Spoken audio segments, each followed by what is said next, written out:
జై శ్రీరామ్ అందరికీ. ఎండాకాలం కదా, ఎండలు బాగా మా సైడ్ అయితే ఎక్కువ కొడుతున్నాయి. ఎండాకాలం చల్లగా ఉండడానికి మధ్యాహ్నం వేళ నేను మా ప్రాంతంలో చేసుకునే పచ్చిపులుసు చూపిస్తున్నా. పచ్చిపులుసు ఫస్ట్ పల్లీలు నువ్వులు ఎంచుకొని అవి మంచిగా మిక్సీకి వేసుకొని మెత్తగా అవి డీప్ ఫ్రిడ్జ్లో పెడితే కొంచెం ఐస్ అయింది. ఆ ఐస్ తోటి కొన్ని వాటర్ వేసి ఐస్ అంతా కరిగి మళ్ళీ చింతపండు పిసికి ఆ చింతపండు, కారము, ఉప్పు, చక్కెర 3 ఒకతో వేసి బాగా పిసకాలి. మంచిగా చింతపండు రసం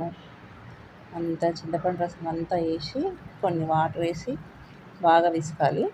బాగా పిసికిన తర్వాత పులుపు, కారము, ఉప్పు, స్వీట్ అంతా సరిపోవాలి. మంచిగా చిక్కగా చేసుకోవాలి. పలచగా చేసుకోవద్దు, చిక్కగా చేసుకుంటే మంచి టేస్ట్ ఉంటుంది అన్నమాట. అన్నానికి పడుతుంది అది పచ్చిపులుసు, పల్లీల పొడి, నువ్వుల పొడి అన్నానికి పడితే మంచిగా అనిపిస్తుంది.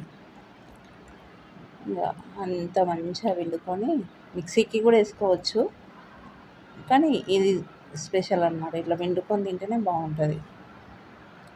అట్లా అంతా దగ్గరికి అంతా మంచిగా అంతా కలిపి మొత్తం బాగా కలిపి పల్లీల పొడి, నువ్వుల పొడి, కారము, ఉప్పు, పసుపు కలిపి అంతా నీళ్ళు పోసి మంచిగా ఆనియన్ వేసుకోవాలి. ఒక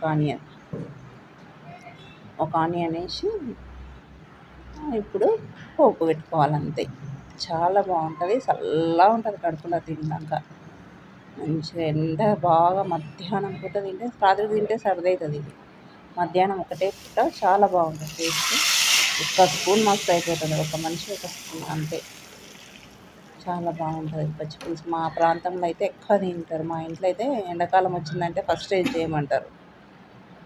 మంచిగా మీరు కూడా చేసుకొని తినండి, అంత బాగుంటుంది.